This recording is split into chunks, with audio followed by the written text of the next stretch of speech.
ये कहानी 4 दोस्तों की जो 12th की परीक्षा के बाद में एक छोटी सी होटल में पार्टी करते हैं और ये डिसाइड करते हैं कि 40 साल बाद फिर यहीं मिलेंगे और 1 जनवरी को मिलेंगे और जो सबसे आखिरी में आएगा बिल उसी को देना है। जो वेटर था खड़ा खड़ा सारी बातें सुन रहा था, उसने कहा अगर मैं भी रहा यहीं पर 40 साल बाद तो आपकी पार्टी देखूंगा।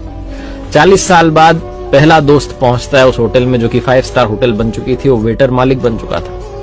वो कहता है पहचानने के बाद कि मनीष जी आइए बैठिए, मैंने आपको पहचान लिया, मैं अब यहाँ मालिक बन चुका हूं, मैं वही वेटर हूँ।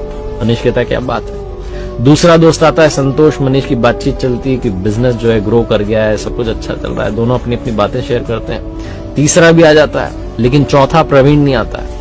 वो जो सेठ है वो आकर के कहता है कि आप भोजन शुरू कीजिए, ऑर्डर कीजिए मेन्यू में से। प्रवीण सर ने कहा है आप मंगवा लीजिए, वो आ ही रहे हैं। डिनर शुरू कर देते हैं, डिनर कर भी लेते हैं। बिल देने की बारी आती है तो इन्हें लगता है चलो हम ही पे कर देते हैं। वो सेठ जो था भूला वो आकर के कहता है कि आपका पेमेंट हो चुका है, प्रवीण सर ने कर दिया। भारी मन से उठ करके जाने लगे कि चौथे दोस्त से मिलना नहीं हुआ।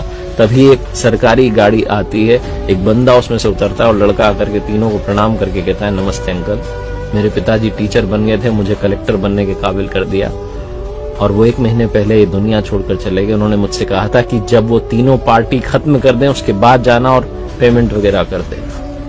पिताजी अब इस दुनिया में नहीं है। ये तीनों रियलाइज करते हैं कि 40 साल बाद क्यों मिले, 40 दिन बाद ही मिल लेते। अपनों से मिलते रहिए इससे पहले कि कोई आपका अपना आपको छोड़ के चला जाए, क्योंकि आदमी पानी का बुलबुला है।